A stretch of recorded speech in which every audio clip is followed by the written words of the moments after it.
नमस्कार साथियों, स्वागत है आप सभी का अपनी पाठशाला पर। मैं हूं अंकित अवस्थी। आप हैं मेरे साथ में आज एक बेहतरीन टाइटल पर चर्चा करने के लिए, और टाइटल का नाम है पवनें, द विंड्स। चर्चा करेंगे कि पूरी दुनिया में कितने प्रकार की पवनें चलती हैं, उन पवनों का किस प्रकार से महत्व निश्चित किया जाता है। यानी जिस प्रकार से हमने हाल ही में प्रेशर बेल्ट्स पढ़ी हैं, उसके बाद आज जब हम इस टाइटल को पढ़ेंगे तो इससे निश्चित ही आपको उनका महत्व स्थापित हो जाएगा।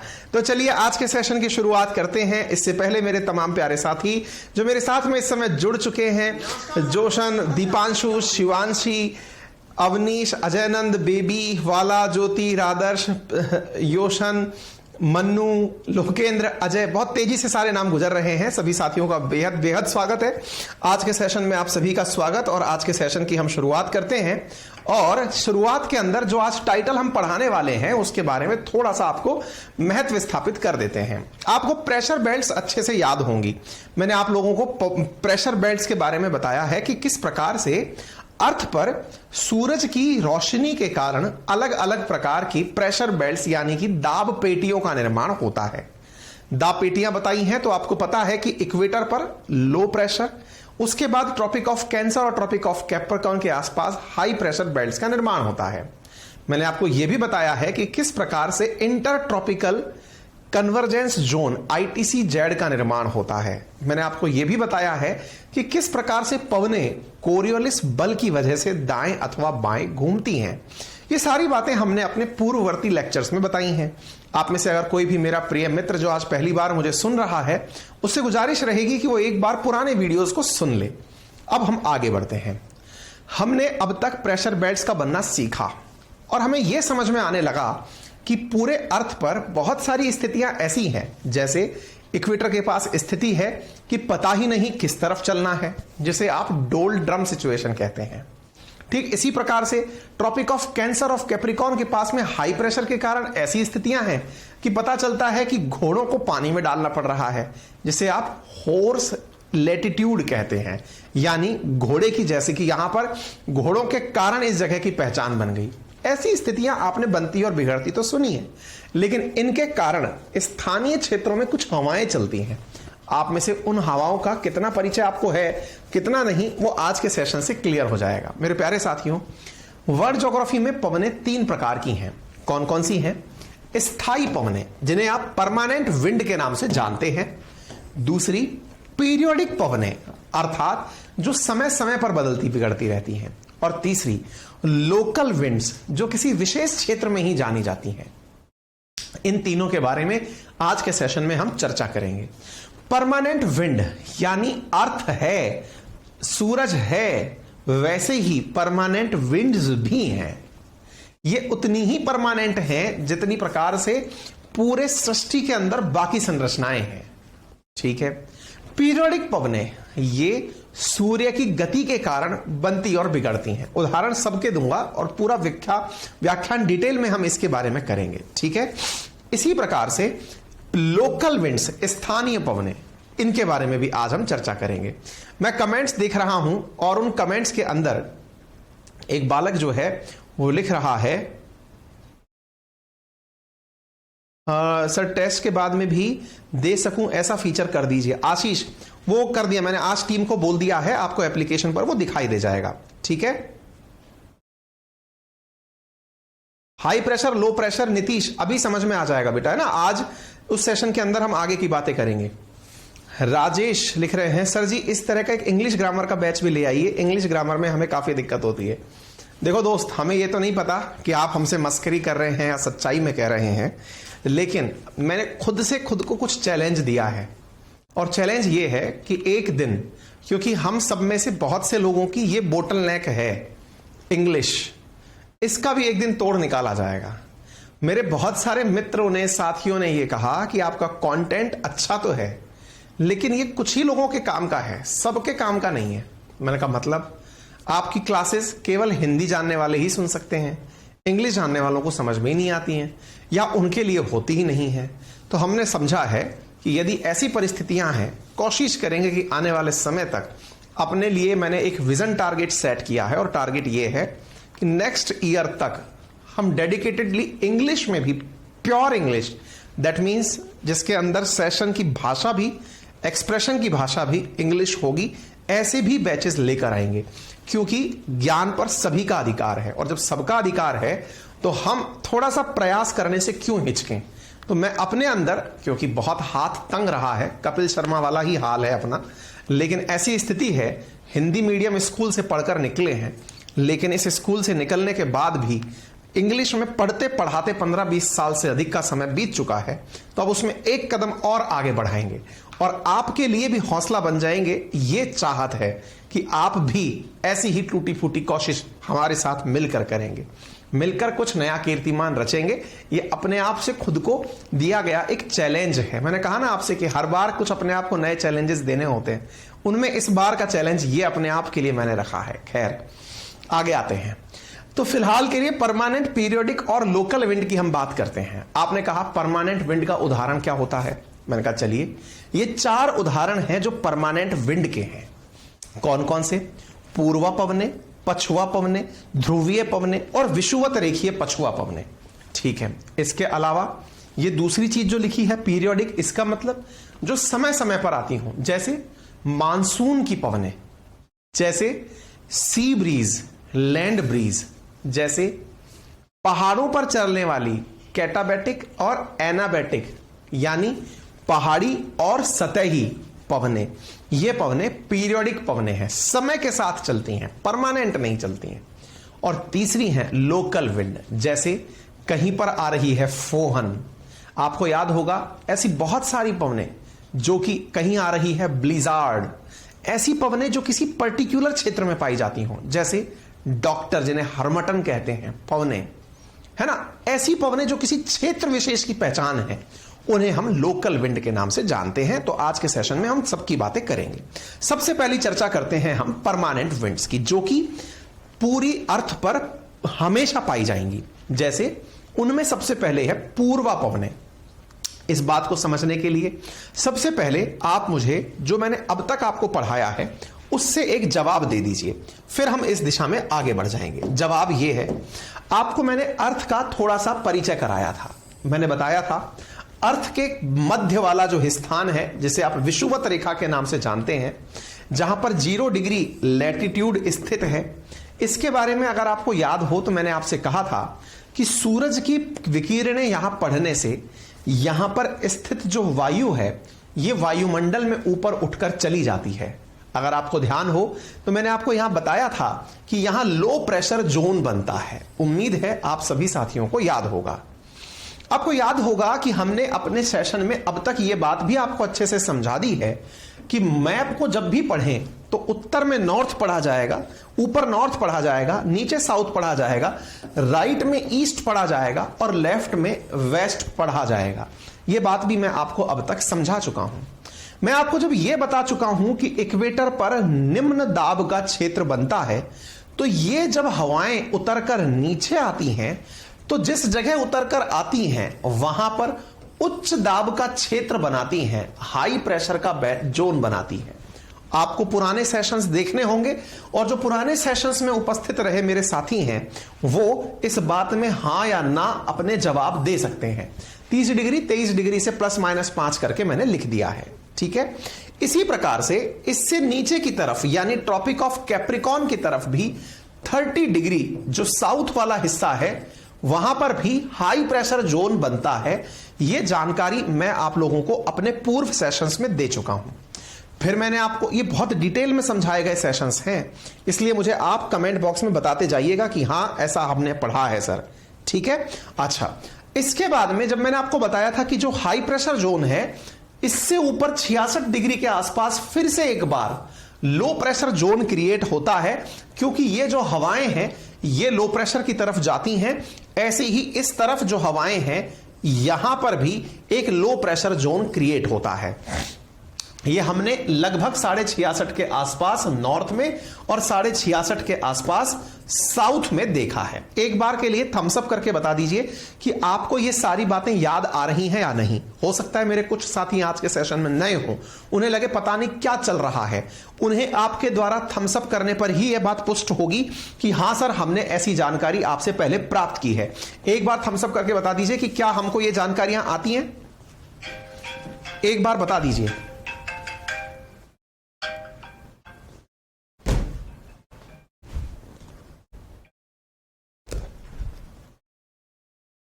एक बार बता दीजिए, क्या हमको ये बातें आती हैं?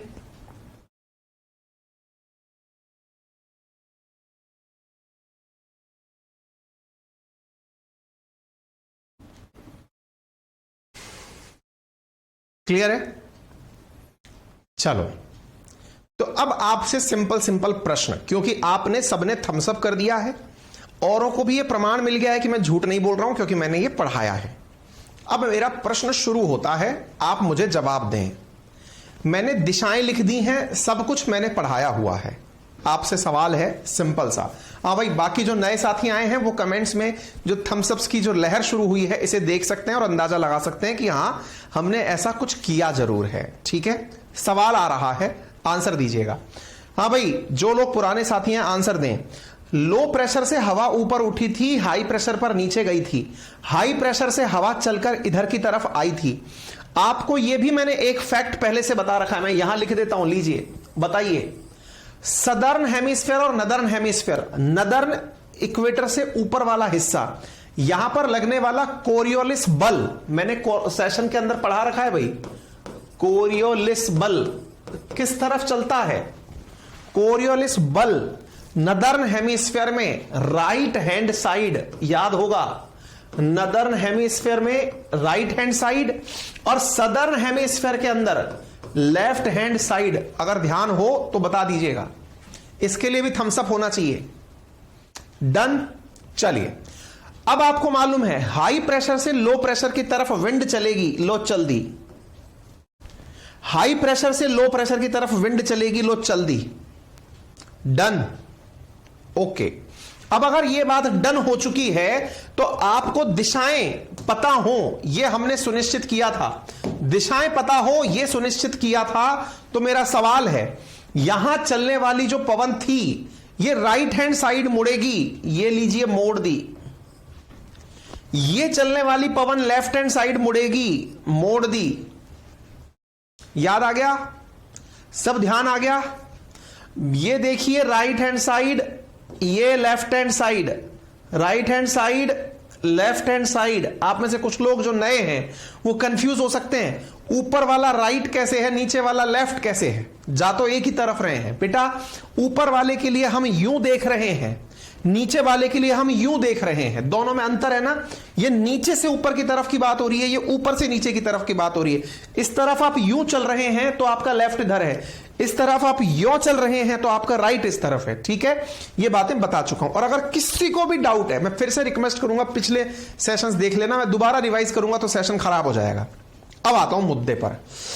बताओ भाई, आप यहां पर बैठे हुए हो, इस जगह पर बैठे हुए हो, कहीं आपने बैठे बैठे अपनी तरफ आती हुई पवनों को देखा, इधर बैठे हैं आप कहीं, आपको क्या लगेगा? हाँ, ये ITC-Z है, ये तो आप सब बता चुके हैं मुझे। ये दोनों पवनें मिल रही हैं। ये पूरा ट्रॉपिकल क्षेत्र होता है ना, ये वाला जो क्षेत्र है ये ट्रॉपिकल क्षेत्र होता है। कौन सा? ट्रॉपिकल। क्यों? क्योंकि सूरज की पवनें जो हैं, सूरज की जो विकिरणें जो हैं वो 23.5 ऊपर और 23.5 नीचे, ±5 ऊपर नीचे होती हैं, है ना। तो ये आपके सामने ट्रॉपिकल क्षेत्र है, उष्ण कटिबंधीय जिसे आप हिंदी में कहते हैं। ठीक है, इससे ऊपर वाला जो क्षेत्र है, ये वाला और ये वाला जो क्षेत्र है, इसे आप टेम्परेट रीजन कहते हैं। टेम्परेट, टेम्परेट का बोले तो अर्थ शीतोष्ण, शीतोष्ण। ये वाला ट्रॉपिकल बोले तो उष्ण कटिबंधीय, उष्ण कटिबंधीय। और इससे ऊपर वाले जो क्षेत्र हैं, ये वाले और ये वाले, ये फ्रिजिड जोन कहलाते हैं। फ्रिजिड है ना, एकदम बर्फीले, ठंडक वाले क्षेत्र। ठीक है, ये मतलब जनरल क्लासिफिकेशन है, कई बार हो चुका है। सवाल है, इस क्षेत्र में यहां कोई व्यक्ति बैठा है, उसे कैसी फीलिंग आएगी कि मेरे पास हवा कहां से आ रही है? बताइए, उसे पूरब से आती हुई पवनें दिखाई दे रही हैं या पश्चिम से आती हुई पवनें दिखाई दे रही हैं? यहां बैठे व्यक्ति को क्या लग रहा है? आंसर दीजिए।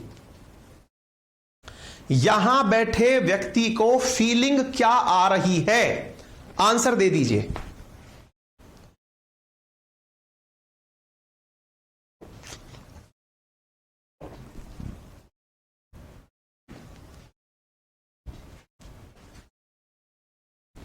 अरुण सैनी का आंसर सबसे पहले आया है, ईस्ट से हवाएं आ रही हैं, ये फीलिंग आ रही है।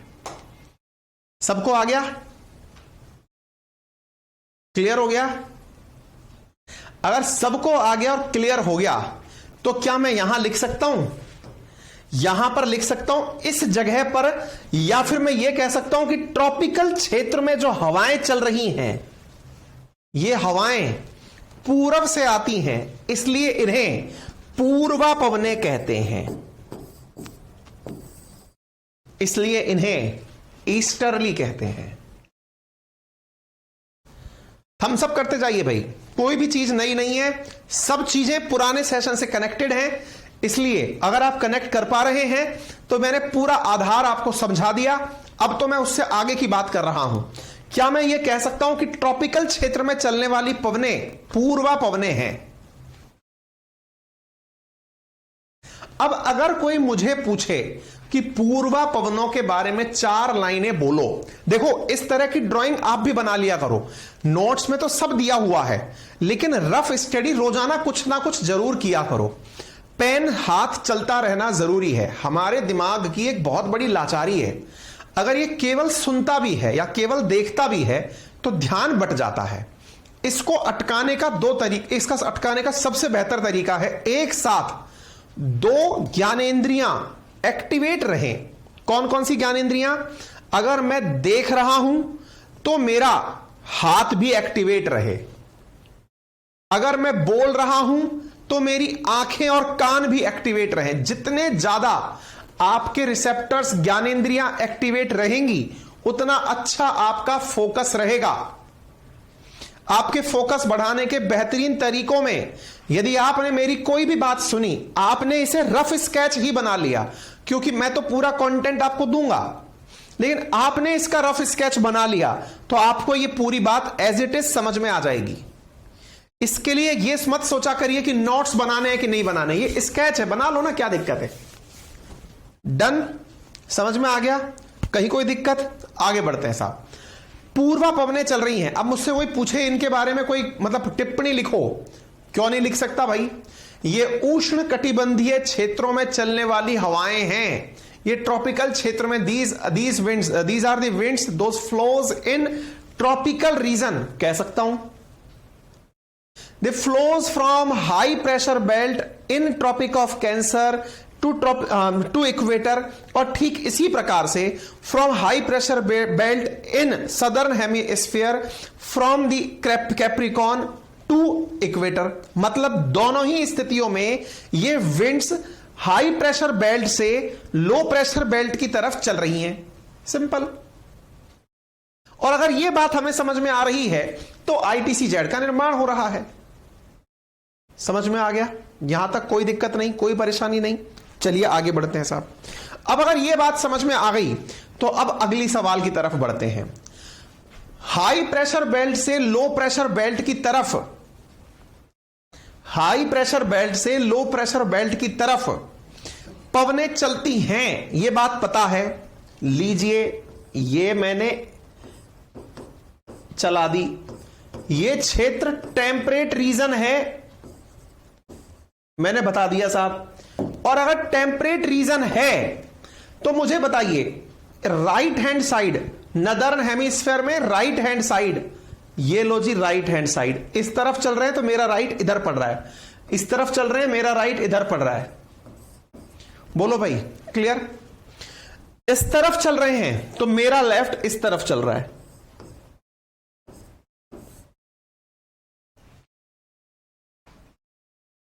क्लियर? आपसे सवाल है, यह क्षेत्र कौन सा है? आंसर है टेम्परेट रीजन है। इसे किस नाम से और जाना जाता है? शीतोष्ण कटिबंधीय क्षेत्र के नाम से और जाना जाता है। बोले ठीक है। सवाल सुनना भाई, अगर यह टेम्परेट रीजन है और इसके अंदर पवनें इस तरफ घूम रही हैं, यहां खड़े हुए व्यक्ति को यह पवनें कहां से आती हुई दिखेंगी? पूर्व से आती हुई या फिर पश्चिम से आती हुई?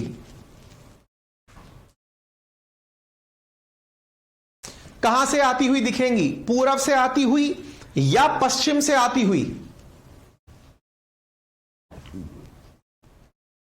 क्लियर हो गया? वेस्ट से आती हुई दिखाई देती हैं।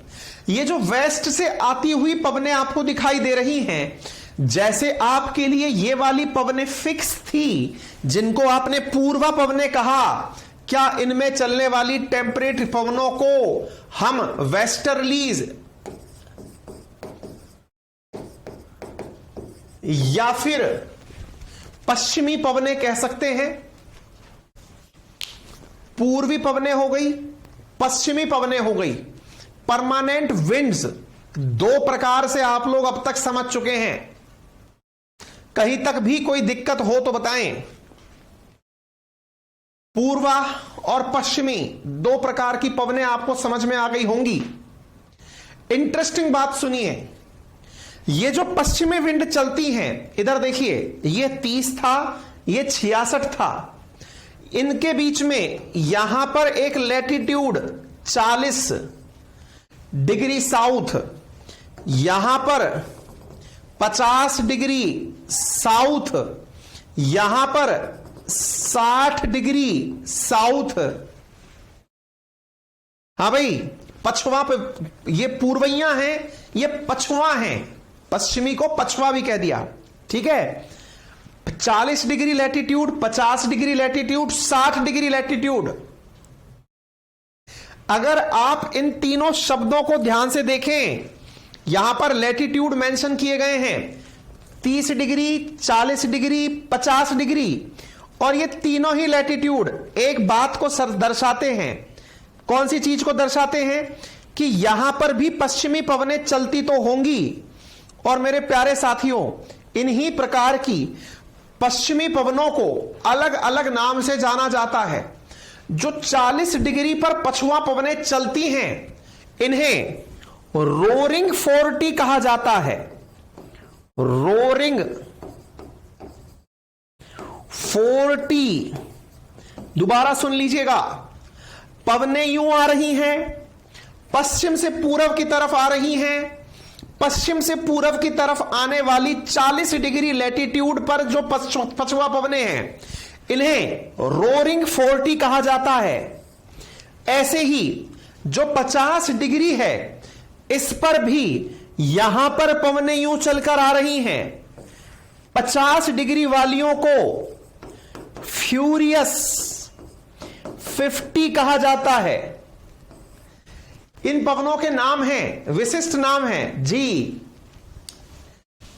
बिल्कुल प्रिया, गरजता 40, बिल्कुल सही। रोरिंग 40, गरजता 40, इसी का नाम है।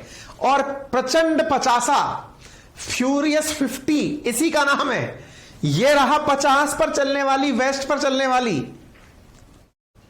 ठीक है, प्रचंड 50। और 60 पर चलने वाली श्रिंकिंग 60, श्रिंकिंग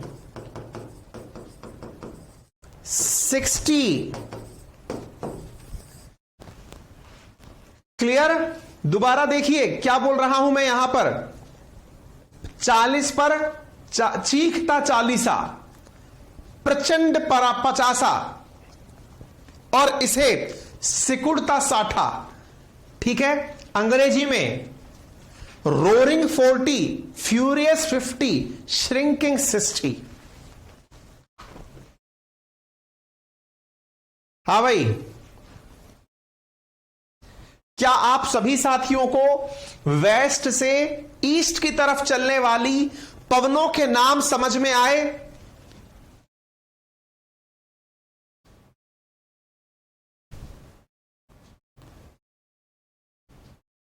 ये नोट्स में सब लिखा हुआ है, चिंता मत करिए, मैं चेक कराऊंगा, चिंता मत करिए, बस मैं समझा दे रहा हूं। नोट्स में सब लिखा हुआ है, डोंट वरी। पवनों के नाम समझ में आ गए? अब एक बड़ा प्रश्न सुनिए, ये टेम्परेट रीजन में चलने वाली परमानेंट पवनें हैं। कहां पर चल रही हैं? टेम्परेट क्षेत्र में चलने वाली परमानेंट पवनें हैं। लेकिन एक और इंटरेस्टिंग बात, अधिकांश पवनें दक्षिणी गोलार्ध में चलती हैं। ये अधिकांश पवनें दक्षिणी गोलार्ध में चलती हैं। पूर्वी, ये उत्तरी गोलार्ध जो है, इसमें नहीं चलती। इसके पीछे का क्या कारण है?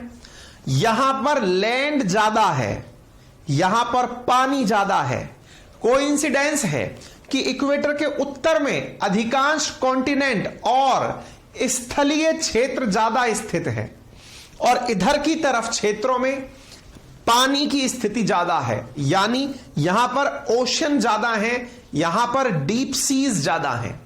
ठीक है, तो पूरब और उत्तर और दक्षिण में जो ये श्रिंकिंग, ये फ्यूरियस 40, रोरिंग 60 और श्रिंकिंग 60 देखा है, ये दक्षिण में दिखाई देता है और हमें कहीं पर दिखाई नहीं देता है। ठीक है, अच्छा, अब आपने दो प्रकार की स्थानीय पवनें सीख ली। कौन कौन सी?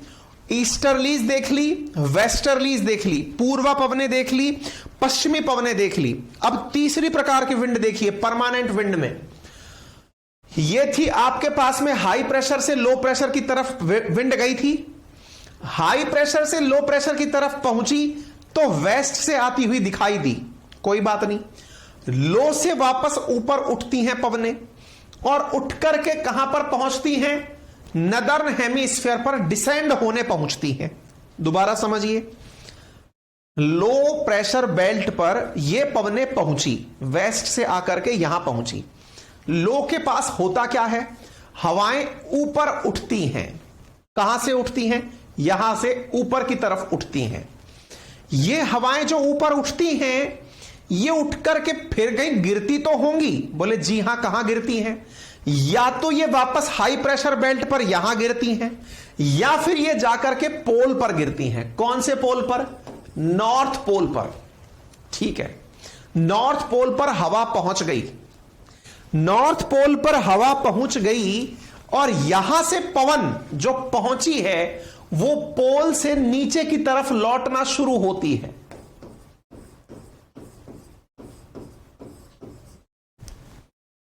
पोल से नीचे की तरफ लौटना शुरू होती है। एग्जैक्टली ऐसे ही दक्षिणवर्ती पोल से नीचे की तरफ से ऊपर की तरफ लौटना शुरू होती हैं। इन पवनों को ध्रुवीय पवन कहते हैं। ध्रुवीय अर्थात पोलर विंड कहा जाता है। तीसरे प्रकार की आप लोगों ने परमानेंट विंड सीख ली है। एक हो चुकी है पूर्वा यानी ईस्टर्ली, दूसरी हो चुकी है पछवा यानी वेस्टर्ली, तीसरी हो चुकी है परमानेंट विंड में पोलर यानी ध्रुवीय। तीन प्रकार के विंड्स आपको समझ में आ जानी चाहिए।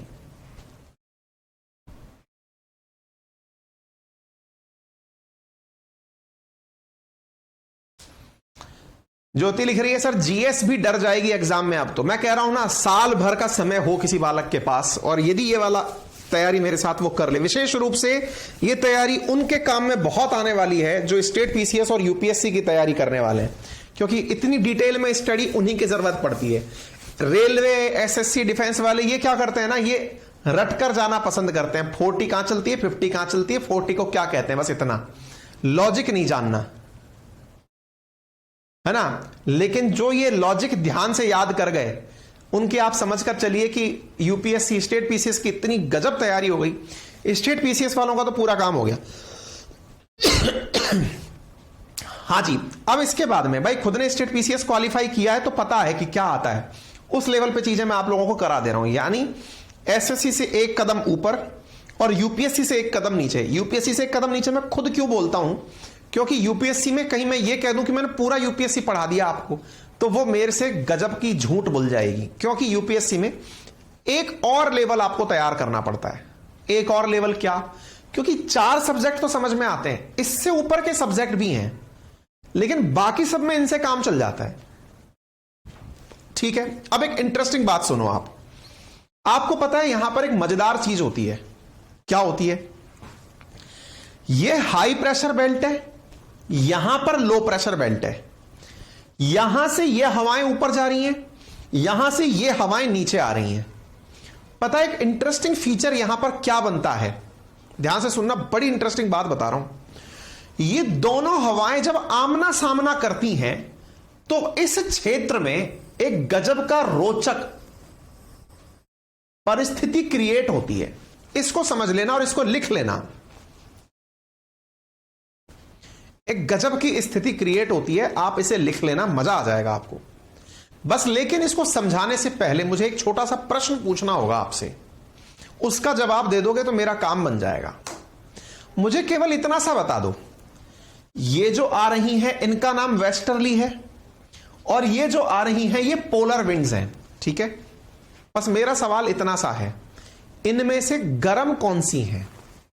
हवाएं दो तरह की आ रही हैं, एक पोल से इस वाले जोन की तरफ, आर्कटिक सर्कल की तरफ, और एक low pressure belt, sorry high pressure belt से आर्कटिक सर्कल की तरफ। एक हवा तो पोल से आ रही है और एक इस जगह से हाई प्रेशर बेल्ट से आ रही है। इन दोनों हवाओं में, वेस्टर्ली में और पोलर विंड्स में, दोनों ही परमानेंट विंड्स हैं, इनमें से गर्म कौन सी है? इनमें से गर्म कौन सी है?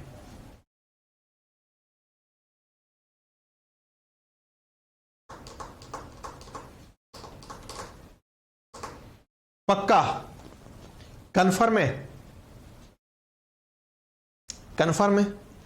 अगर ये कंफर्म है कि गर्म ये वेस्टर्ली है, मैं लिख दूं ये गर्म विंड है, ठीक है। अब मेरी बात सुनो, गर्म हवा और ठंडी हवा जब दोनों हवाएं एक साथ मिलती हैं तो मेरे प्यारे साथियों ये बताओ, कौन सी हवा ऊपर उठेगी और कौन सी हवा नीचे बैठेगी? दो हवाएं आमने सामने आकर के यूं टकराने आ रही हैं, गर्म हवा, ठंडी हवा, दोनों एक दूसरे के आमने सामने आकर टकराने आ रही हैं। कौन सी हवा ऊपर उठेगी? जो हल्की होगी। हल्की कौन सी होगी? जो गर्म है। गर्म है, लाइट वेट है, और जब वो गर्म लाइट वेट है तो वो ऊपर उठ जाती है, और जो ठंडी वाली है वो नीचे घुस जाती है।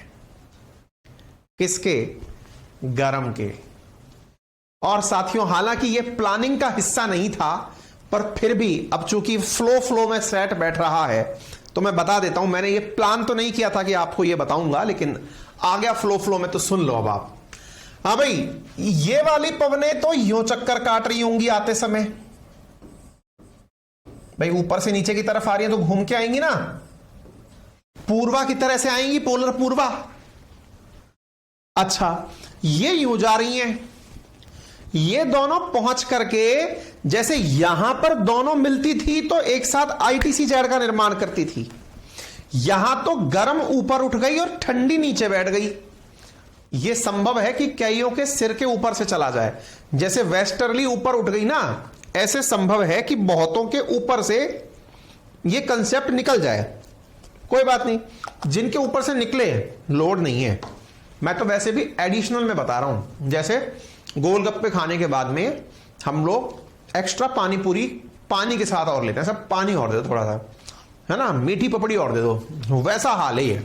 क्या वेस्टर्ली ऊपर उठ गई, ये नीचे घुस गई, जो ऊपर उठी वो गर्म थी, हल्की थी। गर्म की खासियत होती है, मैंने आपको ह्यूमिडिटी वाले चैप्टर में पढ़ाया था, उसकी वाटर रिटेंशन पावर ज्यादा होती है। क्या ज्यादा होती है? पानी को अपने साथ रखने की क्षमता गर्म हवा की ज्यादा होती है। ये मैं सिखा चुका हूं आपको लास्ट लेक्चर में। वो अपने साथ पानी लेकर ऊपर चढ़ गई, और जब वो अपने साथ पानी लेकर ऊपर चढ़ी, बाकी क्या हुआ होगा वो मुझे आप खुद बता दो। बाकी इस क्षेत्र में क्या हुआ होगा आप मुझे खुद बता दो।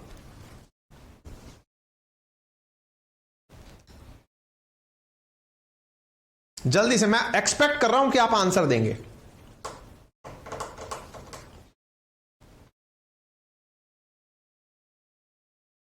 बच्चे कह रहे हैं क्यों प्लान नहीं था? क्योंकि पढ़ाना विंड का प्लान था मेरा, मैं विंड पढ़ाऊंगा। आगे जो पढ़ा रहा हूं वो अब विंड नहीं है, वो कुछ और है, अभी समझ में आ जाएगा।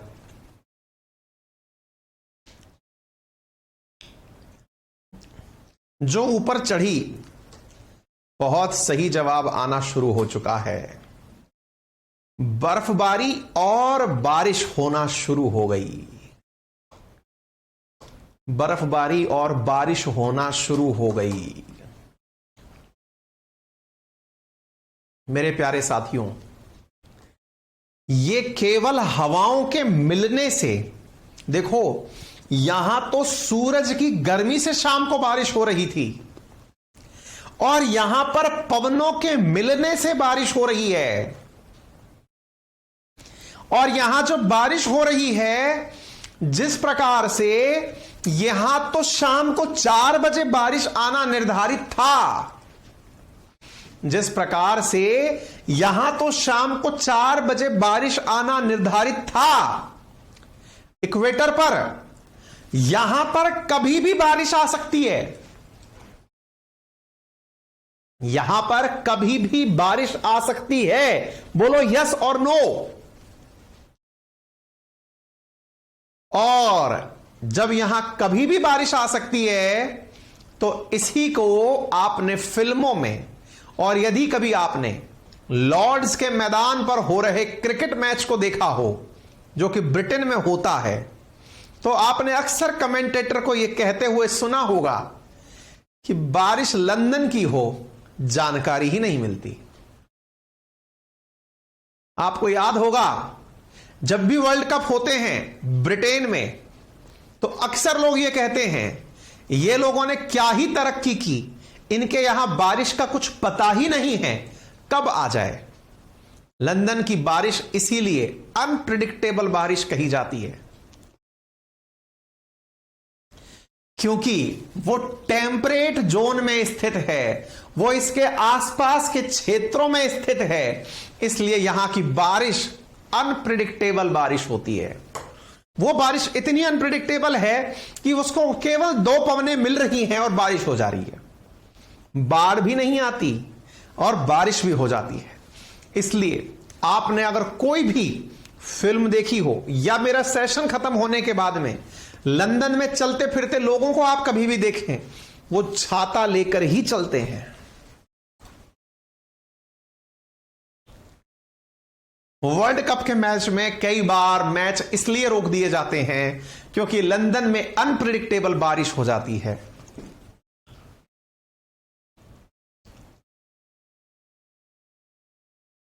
बोलिए, अरे कुछ मजा आया कि ऊपर से यूं ही निकल गया? कुछ समझ में आया? क्योंकि यहां पर अनप्रिडिक्टेबल बारिश होती है। अब एक और कंसेप्ट सीख लो। मैं तो पवने पढ़ा रहा था, लेकिन पवनों का बाई प्रोडक्ट भी पढ़ा दिया मैंने आपको। एक और चीज समझ लो अब आप। फिर पता है क्या हुआ? इस क्षेत्र में गर्म हवा ऊपर उठी और ठंडी हवा नीचे घुसी। कई बार ये हवाएं एक दूसरे के भंवर जाल में फंस जाती हैं और यहां पर साइक्लोन जैसी स्थिति उत्पन्न हो जाती है। मेरे प्यारे साथियों, यहां पर एक पवन यूं और एक पवन यूं, एक पवन यूं और एक पवन यूं, यहां पर नदर्न हेमिस्फीयर में साइक्लोन जैसी स्थिति उत्पन्न हो जाती है, जो मैंने डे 1 में आपसे डिस्कस की थी। साइक्लोन और एंटी साइक्लोन यदि याद हो आपको, कोरियोलिस बल जिस दिन पढ़ाया था, यहां साइक्लोन जैसी स्थिति उत्पन्न हो जाती है। इन स्थितियों को टेम्परेट साइक्लोन कहा जाता है। Temperate cyclone. साइक्लोन 2 प्रकार के हुए, ट्रॉपिकल साइक्लोन और टेम्परेट साइक्लोन। ट्रॉपिकल साइक्लोन जो कि ट्रॉपिकल क्षेत्र में आते हैं, टेम्परेट साइक्लोन जो कि टेम्परेट रीजन में आते हैं। टेम्परेट साइक्लोन ज्यादा मजबूत नहीं होते। क्यों नहीं होते? क्योंकि ये तो केवल विंड के ऊपर उठने से बने हैं।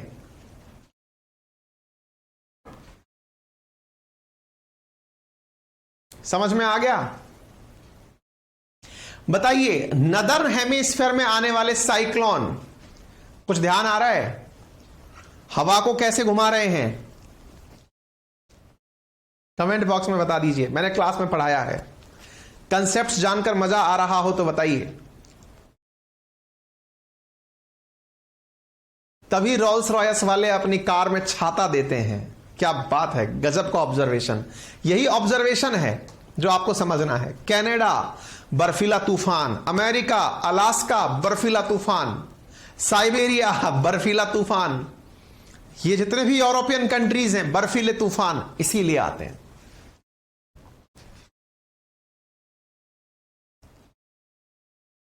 Done, clear. एंटी क्लॉक, बहुत बढ़िया। अब आखिरी परमानेंट पवन, और वो कौन सी है अब वो भी जान लीजिए। 3 परमानेंट पवनें पढ़ा दी, कौन कौन सी पढ़ा दी?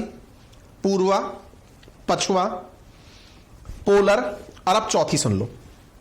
देखो आईटीसी जेड पर ये पवनें जब आपस में मिलने जा रही थी, इधर से पवन आई, इधर से पवन आई, दोनों आईटीसी जेड पर मिली।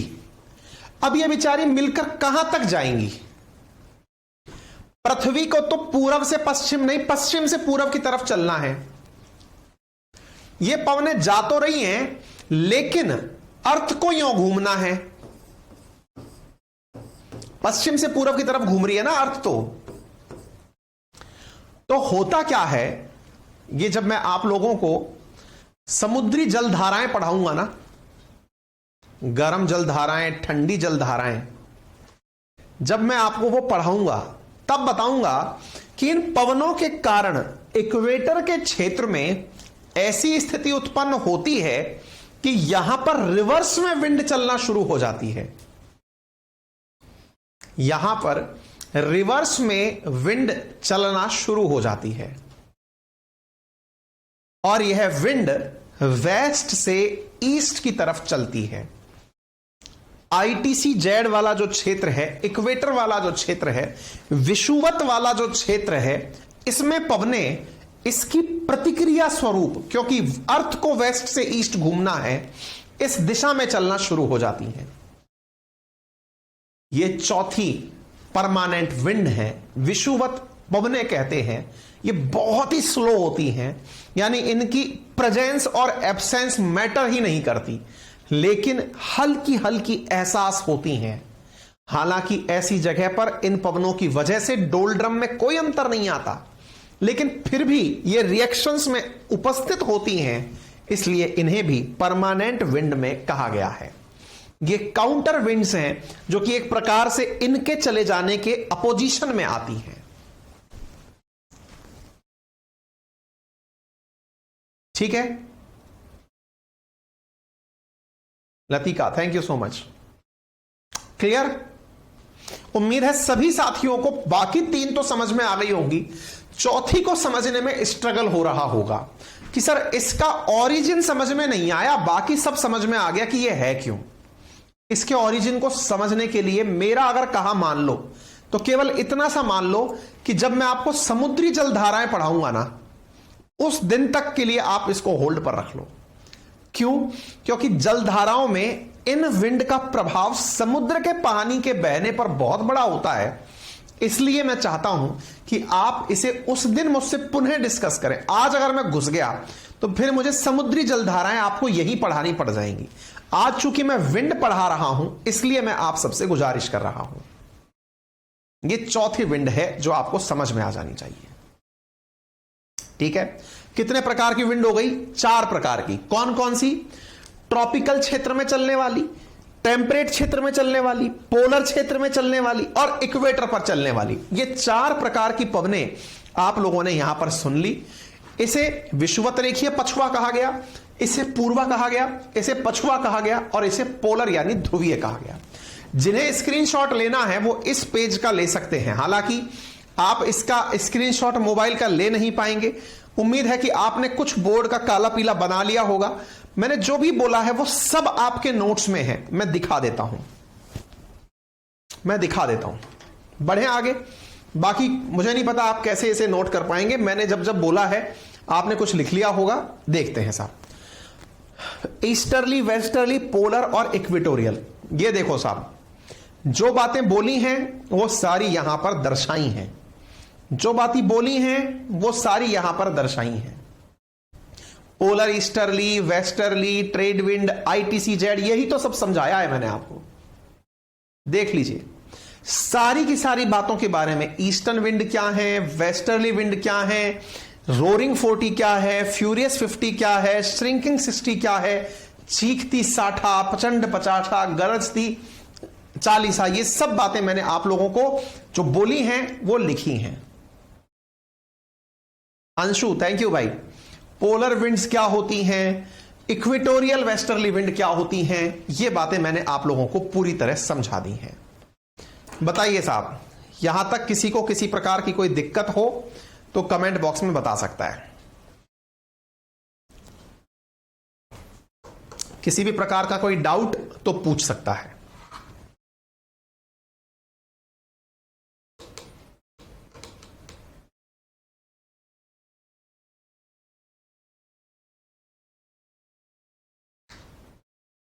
डन।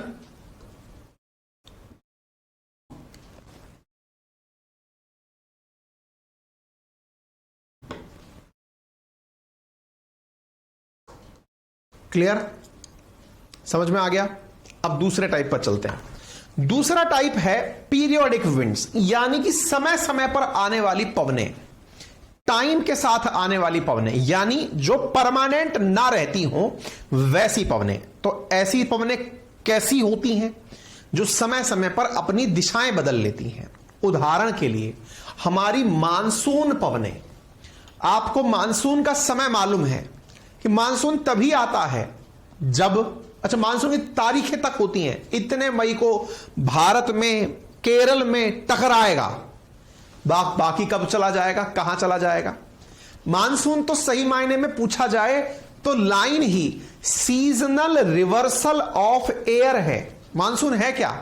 सीजनल, समय समय पर हवाओं का पलट जाना ही मानसून कहलाता है।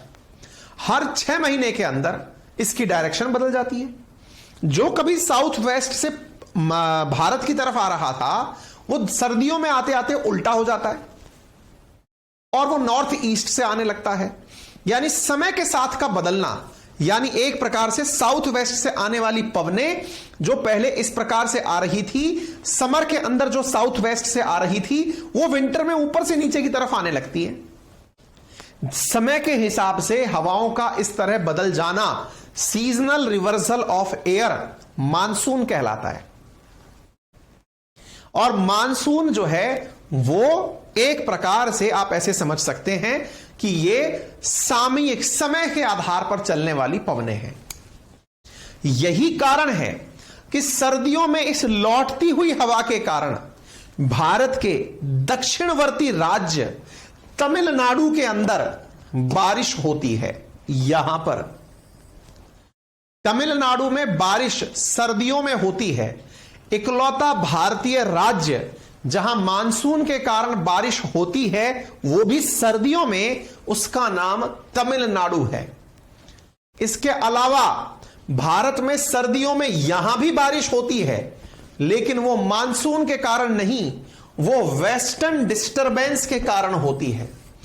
RAS 2018 मेंस ज्योग्राफी के पेपर में यह सवाल पूछा गया था कि सर्दियों में भारत में कहां कहां बारिश प्राप्त होती है। अधिकांश लोग वेस्टर्न डिस्टरबेंस तो लिख आए थे, लेकिन तमिलनाडु को भूल आए थे। और तमिलनाडु की बारिश क्यों होती है, यह कई बार प्रीलिम्स में पूछा गया सवाल है। सर्दियों में तमिलनाडु में बाढ़ क्यों आती है, यह कई बार पेपर में पूछा गया सवाल है, क्योंकि यहां पर लौटता हुआ मानसून बारिश करता है।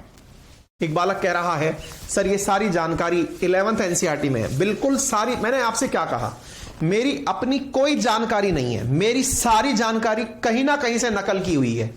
ये किसी ना किसी किताब की है, किसी ना किसी NCERT की है, किसी ना किसी मतलब प्रचलित जो किताबें हैं उनमें से है।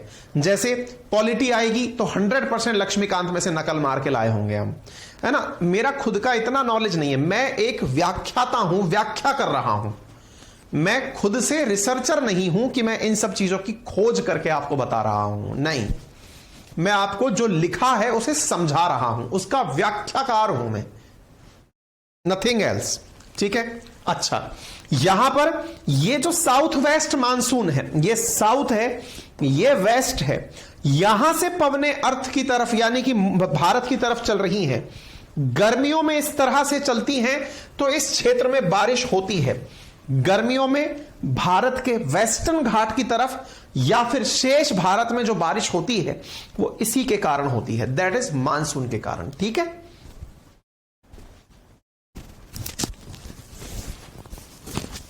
क्लियर? कोई दिक्कत? डन। अब इसके बाद में दो प्रकार की पवनें, एक का नाम है लैंड और सी ब्रीज और एक का नाम है माउंटेन और वैली ब्रीज। ये हम कल सीखेंगे, बड़ा आनंद आएगा इसको सीखने में, कल के सेशन में हम सिखाएंगे। ठीक है, आज के लिए इतना ही। डन।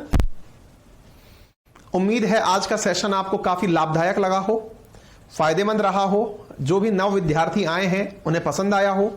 और आप सबसे गुजारिश है कि जो भी सेशन में आपकी प्रतिक्रिया हो, आपको देखकर अच्छा लगा, फीलिंग अच्छी आई, तो आपसे गुजारिश इतनी सी है कि हमारे एप्लीकेशन में प्ले स्टोर पर जाकर जो कमेंट के लगते हैं, रिव्यू डलते हैं, जहां पर 4 स्टार 5 स्टार रेटिंग डलते हैं, वहां पर रेटिंग डालें और अपना फीडबैक वहां पर कमेंट बॉक्स में लिखें। आपकी बहुत सारा धन्यवाद, आपको बहुत सारा प्यार कि आप अपना इतना कीमती समय हमें दे रहे हैं और हमें इस लायक मानते हैं कि हम आपको ये सब चीजें पढ़ा पाएं। आपकी रात्रि शुभ हो। धन्यवाद।